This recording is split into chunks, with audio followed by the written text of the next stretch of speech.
Hello there, and welcome to tonight's journey through time. Let yourself settle in comfortably wherever you are. Perhaps pulling a soft blanket closer, or adjusting your pillow just so. Tonight, we're going to drift back together to a world lit by candlelight and warmed by hearth fires. A world where the rhythm of life followed the seasons as naturally as breathing. Take a deep breath with me, and let it out slowly. Tonight's story will carry us to the medieval countryside, where autumn brought not just the changing of leaves, but festivals that celebrated the end of harvest time. These were moments when entire communities came together, when the hard work of summer gave way to the gentle celebrations of autumn. You don't need to remember every detail. Just let the words wash over you like a gentle stream. Close your eyes if you'd like, and imagine the scent of wood smoke drifting on a crisp evening breeze. The distant sound of church bells marking the hours, and the warm glow of lanterns flickering in cottage windows. Our story begins in the rolling hills of medieval Europe, where small villages nestled between fields of golden grain, where life moved at the pace of the seasons, and where harvest time was both the end of one cycle and the beginning of another. In those distant centuries, when clocks were rare and time was measured by the sun's path across the sky, life in medieval villages followed an ancient rhythm that had remained unchanged for generations. The year was divided not by calendars on walls, but by the endless cycle of planting, growing, and gathering. Spring brought the careful preparation of fields, men walking behind wooden plows pulled by patient oxen, their breath visible in the cool morning air. Women would scatter seeds with practiced hands, whispering old prayers for good weather and abundant crops. Children would run between the furrows, their laughter carried on the wind as they helped however their small hands could manage. Summer was the time of tending, long days spent under the wide sky, watching over growing grain that swayed like green oceans in the gentle breeze, the sound of scythes cutting through stalks of barley and rye, the soft conversations of neighbors working side by side in the fields, the satisfying weight of full grain sacks being loaded onto wooden carts. But it was autumn that brought the greatest joy, for autumn meant the harvest was complete. The granaries were full, and winter's worries could wait a little longer. This was when medieval communities celebrated with festivals that combined thanksgiving, tradition, and the simple pleasure of work well done. These harvest festivals weren't grand spectacles like we might imagine today. They were intimate gatherings where entire villages became like one large family. The baker would contribute loaves shaped like wheat sheaves. The brewer would share ale made from the new barley. Children would weave corn dollies from the last stalks cut from the fields. And everyone would gather as darkness fell to share stories and songs that had been passed down for countless generations. Picture, if you will, a small village green. Perhaps you can almost hear the soft murmur of conversations mixing with the gentle crackle of a communal fire. Imagine the warm smell of fresh bread cooling in the evening air, the laughter of children playing games with carved wooden toys, and the peaceful contentment that comes after a season of honest work. In medieval times, the sacred and the seasonal were woven together like threads in a tapestry. The church calendar provided structure to these harvest celebrations, but the roots ran much deeper, back to ancient traditions that honored the earth's generosity and the mystery of seeds becoming grain. Lammas Day, celebrated on the 1st of August, marked the blessing of the first loaves made from the new wheat. The word itself comes from the Old English laffmas, meaning loaf mass. Imagine the village priest, perhaps a gentleman with work-worn hands, blessing golden loaves that still carried the warmth of the baker's oven. The entire community would gather in the small stone church where colored light filtered through simple windows, casting rainbow patterns on worn wooden pews. The ritual was beautifully simple. For loaves representing the four corners of the earth would be placed on the altar. The priest would offer thanks for the year's abundance, while outside, the wind would rustle through fields that had given their treasure. After the blessing, these loaves would be broken and shared among all present, creating a moment of communion between earth, heaven, and community. But harvest festivals extended far beyond the church walls. In September, as the leaves began their slow transformation from green to gold, communities would celebrate the harvest home. This was the moment when the last cart of grain rolled into the village, decorated with ribbons and flowers. Accompanied by songs that echoed across the countryside, the harvest home celebration could last for days. It began with the ceremonial cutting of the last sheaf, often done by the youngest person in the community. This final bundle of grain, called the harvest maiden or corn dolly, would be fashioned into a figure representing the spirit of the harvest. She would be dressed in the finest cloth the village could provide, crowned with flowers, and carried in procession through streets where flower petals would be scattered before her. Picture this procession moving slowly through narrow village streets, the sound of wooden cart wheels on cobblestones mixing with ancient songs, children running alongside, their voices bright with excitement, adults walking with the satisfaction of another year's survival secured, the harvest maiden swaying gently with each movement of the cart, her flower crown catching the last rays of afternoon sunlight. To truly understand these medieval harvest festivals, we must step into the daily life of the season. Imagine waking before dawn in a small cottage, where the first light barely touches the edges of shuttered windows. The air carries a crisp promise of the work ahead, and perhaps the distant sound of a rooster greeting the new day. Medieval mornings during harvest time began before the sun showed its face. Families would rise while stars still dotted the sky, lighting candles that cast dancing shadows on walls of stone and timber. Breakfast was simple but nourishing. Dark bread, perhaps some cheese if the family was fortunate, and ale that was safer to drink than water. The meal was eaten in comfortable silence, each person preparing mentally for the long day ahead. As the first rays of sunlight painted the eastern sky, the village would come alive with quiet activity. Doors would open, releasing streams of golden light into the crisp air.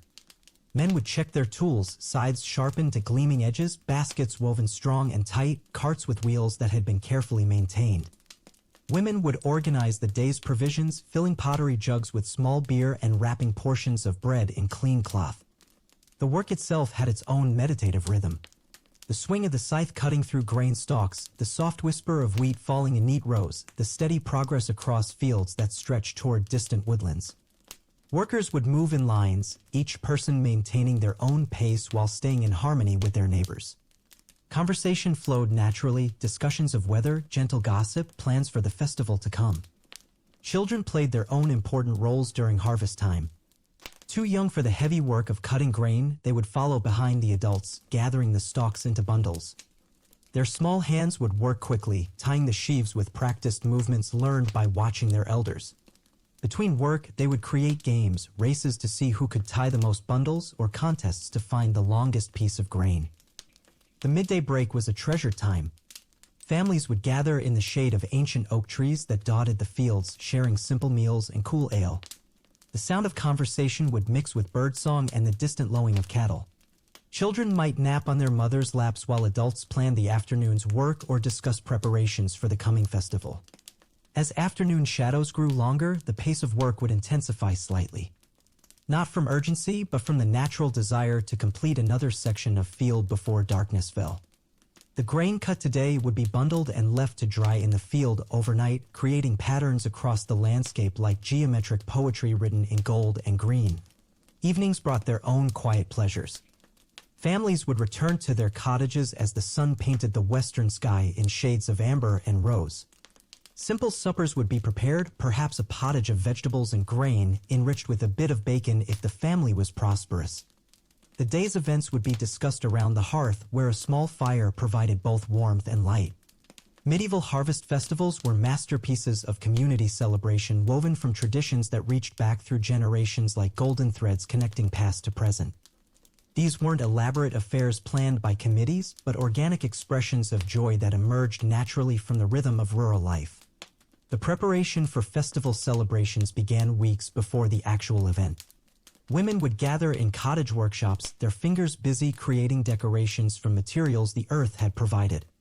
Corn dollies were crafted with the same care that went into making church vestments. Each twist of grain stalk had meaning, each knot carried the hopes of the community for the year ahead. These corn dollies weren't mere decorations, but held deep significance in medieval belief. They represented the spirit of the harvest, the life force that would sleep through winter and awaken again in spring. Some would be saved to ensure next year's fertility, placed in granaries or hung from rafters where they would watch over the stored grain. Others would be ceremonially burned at the festival's end. their smoke carrying prayers and gratitude to the heavens. The festival food was a celebration of abundance after months of careful rationing. Bakers would work through the night before the celebration, creating loaves shaped like wheat sheaves, suns, and harvest moons. The aroma of fresh bread would fill the pre-dawn air, mixing with the scent of roasting meat and brewing ale. Every family contributed according to their means. Some brought vegetables from their gardens, others shared honey collected from carefully tended hives. Imagine the village tables groaning under the weight of the harvest feast. Trenchers carved from wood, filled with thick pottage rich with vegetables and herbs. Wheels of cheese aged through the summer months. Apples and pears picked at perfect ripeness. And always bread, the staff of life that represented the successful completion of another year's cycle. Music was the heartbeat of medieval harvest celebrations, not the complex compositions of noble courts, but simple melodies that everyone could sing, songs passed down through generations. Their words celebrating the eternal cycle of seed time and harvest. The rhythm would be kept by clapping hands and stamping feet, creating a percussion that seemed to echo the heartbeat of the earth itself. Dancing was equally simple and joyful. Circle dances where the entire community could participate regardless of age or skill. The steps were easy to learn but meaningful to perform, movements that mimicked the sowing of seed, the growth of grain, the gathering of the harvest. Children would weave between the dancers, their laughter adding brightness to the ancient melodies. The storytelling tradition was perhaps the most treasured part of these celebrations. As the fire burned lower and the youngest children began to yawn, the community's best storytellers would take center stage. Their tales wove together history and legend, moral instruction, and entertainment. Stories of saints who blessed the harvest, of magical creatures who helped honest farmers, of heroes who ensured another year's abundance. Picture the scene as darkness deepened around the glowing fire. Faces lit by flickering flames, eyes bright with attention. The storyteller's voice rising and falling with the rhythm of ancient narratives. The occasional pop and hiss of burning would providing counterpoint to words that had been spoken in the same way for countless generations. Beneath the surface joy of medieval harvest festivals lay deeper currents of meaning that touched the very foundations of medieval life. These celebrations weren't simply parties, but essential rituals that renewed the bonds between community members, between the present generation and those who came before, between the human world and the mysterious forces that governed growth and abundance. In an age when most people lived their entire lives within a few miles of where they were born, the community was everything. It was safety net, entertainment, education, and spiritual support all woven into one. Harvest festivals strengthened these bonds by creating shared experiences that transcended individual differences. Rich and poor, young and old, all participated in the same celebrations, ate from the same tables, danced to the same music. The Thanksgiving aspect of these festivals was profound and genuine. Medieval people lived with constant awareness of their dependence on forces beyond their control. Weather, disease, warfare, any of these could destroy a year's work in days. When harvest time arrived with full granaries and healthy families, gratitude wasn't just appropriate, it was overwhelming. This gratitude extended in all directions. Upward to God and the saints who had blessed the year's work. Outward to neighbors who had shared labor and resources. Backward to ancestors who had passed down the knowledge and traditions that made survival possible. And forward to future generations who would inherit both the fruits of this year's labor and the responsibility to continue the eternal cycle. The concept of stewardship was central to medieval thinking about the harvest. The land didn't belong to the people who worked it in any modern sense. It belonged to God, to the community, to the future. Each year's harvest was both a reward for faithful service and a responsibility to use the earth's gifts wisely. Waste was not just economically foolish, but spiritually dangerous. The seasonal nature of these festivals also connected medieval people to the larger rhythms of creation. They understood themselves as part of something much larger than their individual lives. The grain that died in the ground to produce new life. The cyclical nature of seasons that promised renewal even in the depths of winter. The way human communities flourished and struggled like crops in a field. These deeper meanings were rarely discussed explicitly during the festivals themselves. They were woven into songs whose words had been polished by generations of use. They lived in rituals whose origins had been forgotten but whose power remained intact. They were present in the quiet satisfaction of work completed and abundance secured. Across the medieval world, harvest festivals bloomed like wildflowers in a meadow, each region adding its own colors and fragrances to the basic pattern of celebration. While the fundamental themes remained constant: Thanksgiving, community, preparation for winter, the specific customs varied like dialects of the same beautiful language. In the Germanic regions, the harvest festivals were often called Erntedankfest, literally Harvest Thanks Feast. Here, the tradition of the harvest crown was paramount. The young woman who bound the final sheaf would be crowned with wheat stalks woven into an elaborate headdress, then carried through the village on the shoulders of the young men. She would preside over the evening's festivities like a queen, symbolizing the earth's fertility and the community's hopes for the future. In France, particularly in regions where vineyards dotted the rolling hills, harvest festivals celebrated both grain and grape. The vendange, or grape harvest, brought its own special magic to autumn celebrations. Picture vineyard workers moving between rows of heavy vines, their baskets filling with clusters of purple and gold. The first pressing of grapes would be blessed by the local priest, while children would compete to see who could stomp the most juice from the harvest. Celtic regions maintained harvest festivals that blended Christian observance with much older traditions. Lugnasad, celebrated at the beginning of August, honored the Celtic god Lull while acknowledging the Christian transformation of the festival. Bonfires would be lit on hilltops, their smoke visible for miles around. Young people would climb to high places to watch the sunrise, believing that the early morning light on Lugnasad had special power to bless the coming year. In England, the tradition of harvest home was particularly elaborate. The final day of harvesting would be marked by the crying of the mare, a ritual shout that announced the completion of the work. The harvesters would then return to the village in procession, their carts decorated with ribbons and flowers, singing traditional songs that could be heard from farm to farm across the countryside.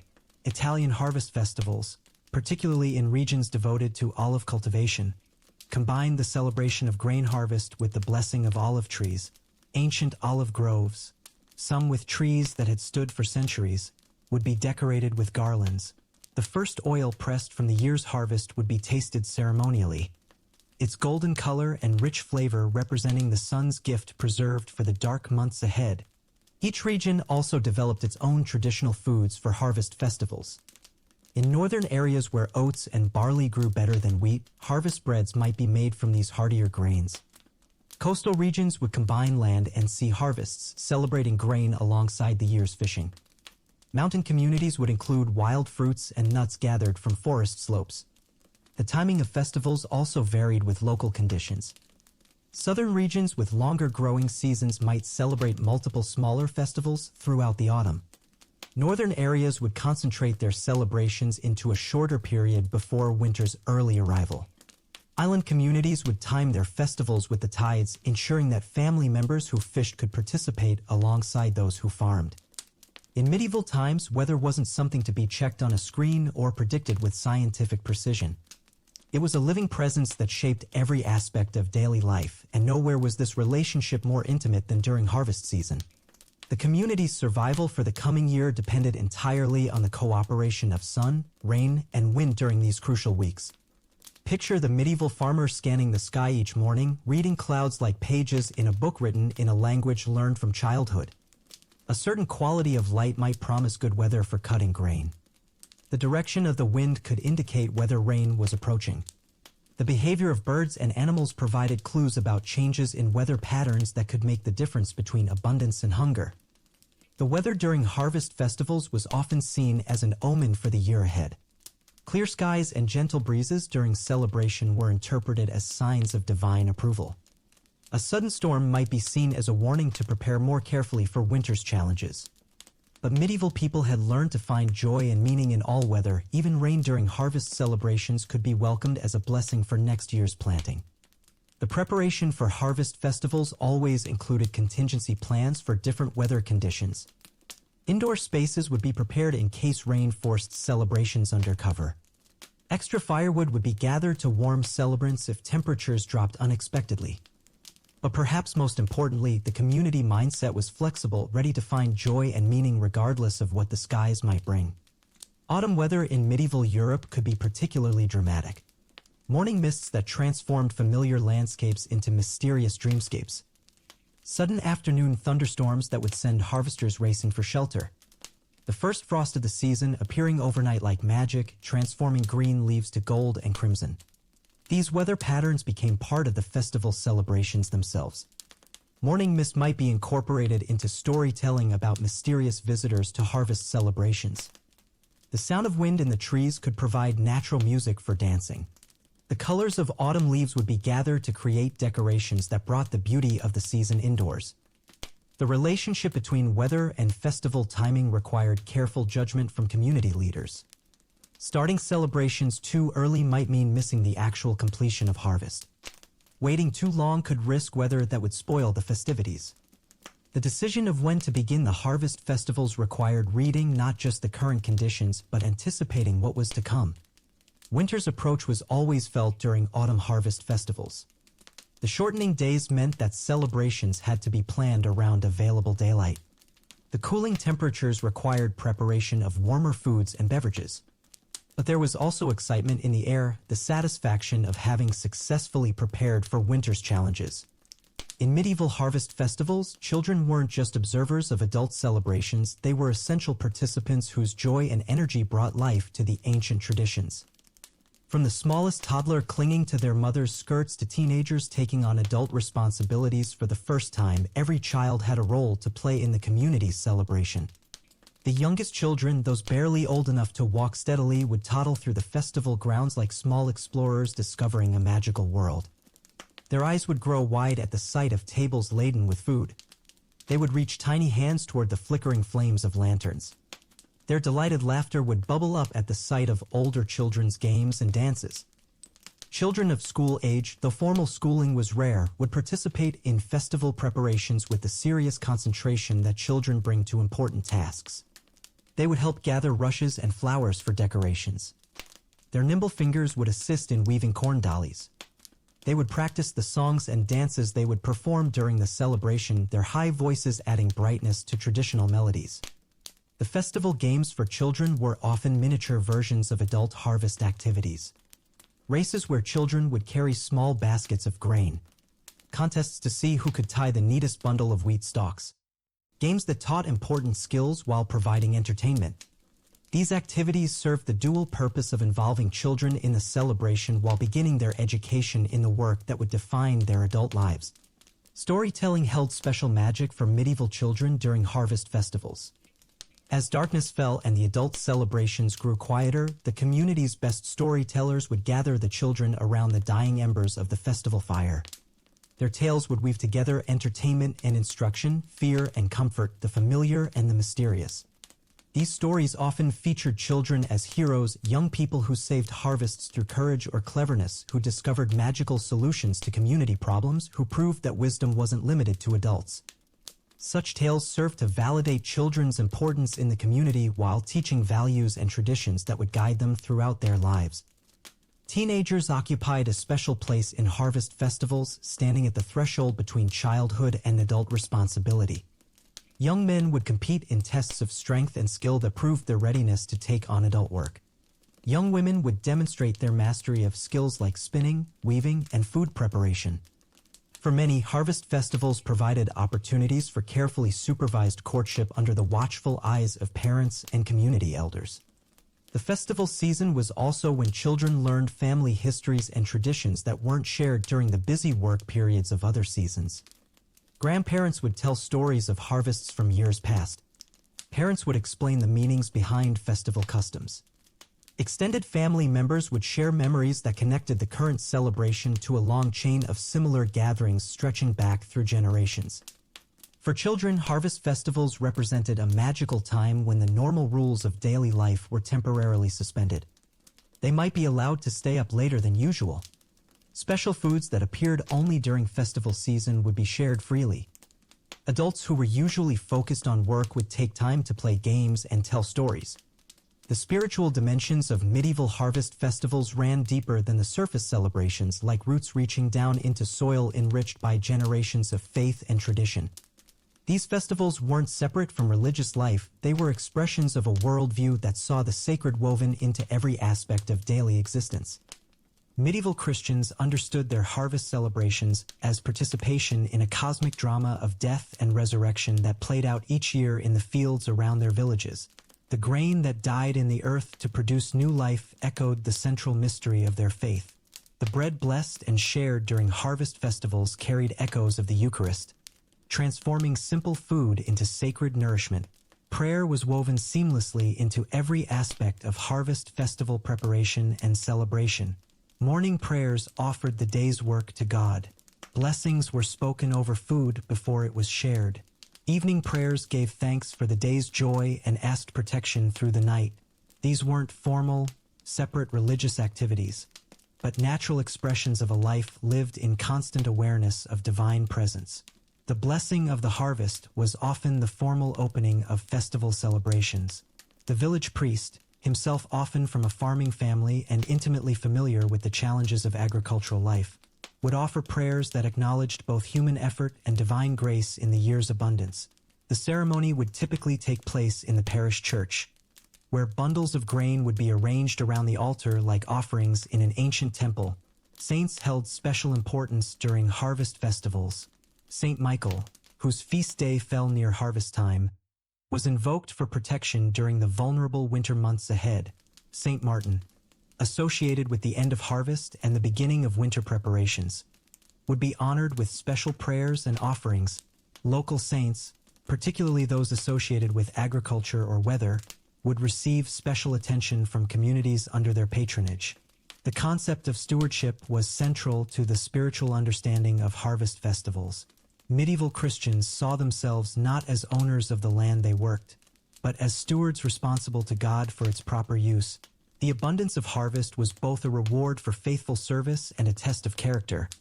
Would the community share generously with those in need, or would prosperity breed selfishness? The tradition of sharing harvest abundance with the poor wasn't just charitable activity. It was understood as essential to the spiritual meaning of the celebration. Just as God had blessed the community with abundance, so the community was obligated to bless others with generosity. Portions of the harvest feast would be set aside for distribution to those who couldn't provide for themselves. Widows, orphans, and the elderly would be welcomed as honored guests at community celebrations. Mystery and wonder were natural parts of medieval spiritual life, and harvest festivals provided many opportunities for both. The transformation of tiny seeds into fields of grain was seen as miraculous. The precise timing required for successful harvest was understood as evidence of divine providence. The way communities came together to celebrate was viewed as a foretaste of heavenly joy. The cycle of seasons itself held deep spiritual meaning for medieval people. Just as the natural world experienced death and resurrection each year, so human souls could experience spiritual renewal. Harvest festivals marked not just the end of the agricultural year, but a time for spiritual reflection and renewal before the contemplative season of winter. As harvest festival celebrations moved toward their gentle conclusion, the evening rituals took on a special quality of peace and completion. The excitement of the day's activities gradually gave way to a deeper satisfaction, like the feeling that comes after completing a long and meaningful journey. The evening meal of harvest festivals was often the most elaborate of the year.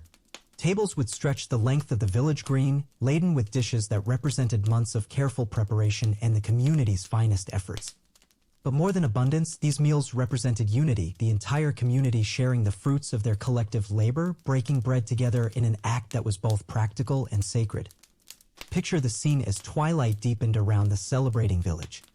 Lanterns and torches would be lit, creating pools of warm light that pushed back the gathering darkness. The sound of conversation would grow softer, more intimate as the day's excitement settled into evening contentment. Children, tired from the day's activities, would curl up in their parents' laps or on soft blankets spread beneath the tables. The blessing of the evening meal was often more elaborate than the simple prayers that began ordinary meals. The village priest or community elder would offer words of thanksgiving that acknowledged not just the food before them, but the entire year's journey from planting to harvest. These prayers would remember those who had died during the year, celebrate births and marriages, and ask protection for the challenging winter months ahead. As the feast concluded, attention would turn to the ceremonial elements that formally closed the harvest season. The corn dollies that had presided over the celebration would be carefully preserved for winter storage or ceremonially burned, their smoke carrying the community's prayers skyward. The harvest crown would be hung in the church or community hall, where it would remain as a reminder of the year's abundance until the next harvest season. Music for the evening hours took on a different character than the lively songs and dances of the afternoon. Melodies became gentler, more contemplative. Songs that told of the passage of seasons, the beauty of the countryside, the contentment that comes from work well done. Voices would join in harmony that seemed to echo the natural harmonies of the rural landscape. The tradition of harvest singing was particularly beautiful during these evening hours. Groups of villagers would move from house to house, offering songs of blessing and thanksgiving. Each household would welcome the singers with small gifts of food or drink, creating a gentle procession of community celebration that could continue well into the night. The closing ceremonies of harvest festivals often included rituals that looked forward to the coming year. Seeds saved from the best grain would be blessed and carefully stored. Tools would be cleaned and prepared for winter storage. Plans would be discussed for next year's planting. These activities created a bridge between the celebration of past abundance and preparation for future hopes. The joy of harvest festivals was always touched with the awareness that winter was approaching. Medieval people lived with seasonal rhythms that modern life has largely forgotten, and autumn celebrations carried the dual nature of thanksgiving for abundance and preparation for scarcity. In the days following harvest festivals, the real work of winter preparation would begin in earnest. Grain would be carefully stored in granaries that had been cleaned and prepared during the summer months. Vegetables would be preserved through drying, salting, or storage in root cellars. Meat from animals slaughtered during the festival season would be smoked or salted for the months ahead. The psychological preparation for winter was as important as the physical preparations. Harvest festivals served to strengthen community bonds that would be essential during the isolating months ahead. Memories of the celebration would provide comfort during the darkest days of winter.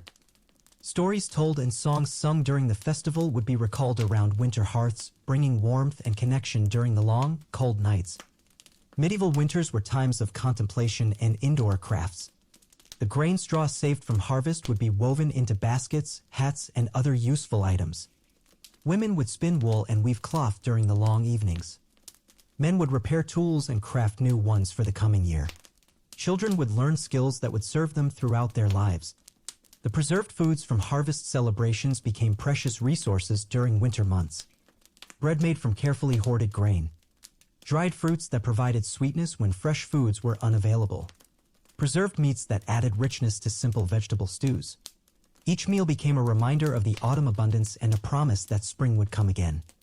The spiritual dimensions of winter were deeply connected to the memories of harvest festivals. The cycle of death and resurrection that played out in the agricultural year found its deepest expression during the dark months when nature appeared to sleep. But medieval people understood that this apparent death was actually preparation for new life. The grain that seemed dead in winter storage would become seed for spring planting. Religious observances during winter months often referenced the harvest festivals. Bread blessed during autumn celebrations would be saved and shared during important winter feasts. Prayers offered during harvest festivals would be remembered and repeated during winter hardships. The community bonds strengthened during autumn celebrations would provide support during winter challenges. The anticipation of spring was kept alive through winter by memories of past harvest festivals and hopes for future celebrations. Stories would be told of particularly memorable festivals from years past. Plans would be discussed for improvements to next year's celebration. Children would learn the songs and traditions they would participate in when harvest time came again. Medieval harvest festivals were more than seasonal celebrations. They were expressions of a deep understanding of life's eternal rhythms. In an age when most people lived their entire lives within the same few square miles, these festivals provided connection to something larger than individual existence. They were windows into the cosmic dance of seasons, generations, and the endless cycle of death and renewal. consider how these festivals connected past, present, and future in one seamless celebration. The traditions being practiced had been passed down through countless generations. The grain being celebrated would become bread for the winter ahead and seed for next year's planting. The children participating in the festival would one day teach the same songs and dances to their own children. The wisdom embedded in harvest festival traditions was the accumulated knowledge of centuries. Which weather signs predicted successful harvests? How to preserve food for maximum nutrition and minimum spoilage? Which community practices strengthened social bonds and which created division? All of this knowledge was transmitted not through formal education but through participation in the living traditions of the community. The ecological wisdom of medieval harvest festivals is striking from our modern perspective. These celebrations were perfectly timed to coincide with natural rhythms. They utilized materials that were locally available and biodegradable. They strengthened human communities while maintaining harmony with the natural world. They demonstrated a way of life that was genuinely sustainable over centuries. The social wisdom was equally profound. Harvest festivals created occasions for the entire community to come together across lines of age, social status, and family affiliation. They provided structured ways for the community to share resources and support those in need. They created memories and traditions that gave meaning and continuity to daily life. The spiritual wisdom of these festivals offered a way of understanding human existence that was both humble and hopeful. Humble because it acknowledged complete dependence on forces beyond human control. Hopeful because it affirmed that the same power that brought grain from tiny seeds and abundance from careful labor was trustworthy and benevolent. Modern people, removed from the seasonal rhythms that shaped medieval life, might wonder what relevance these ancient festivals have for contemporary existence.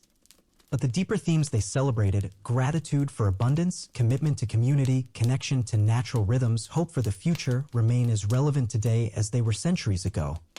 As our journey through medieval harvest festivals draws to a gentle close, let yourself rest in the peaceful images we've shared.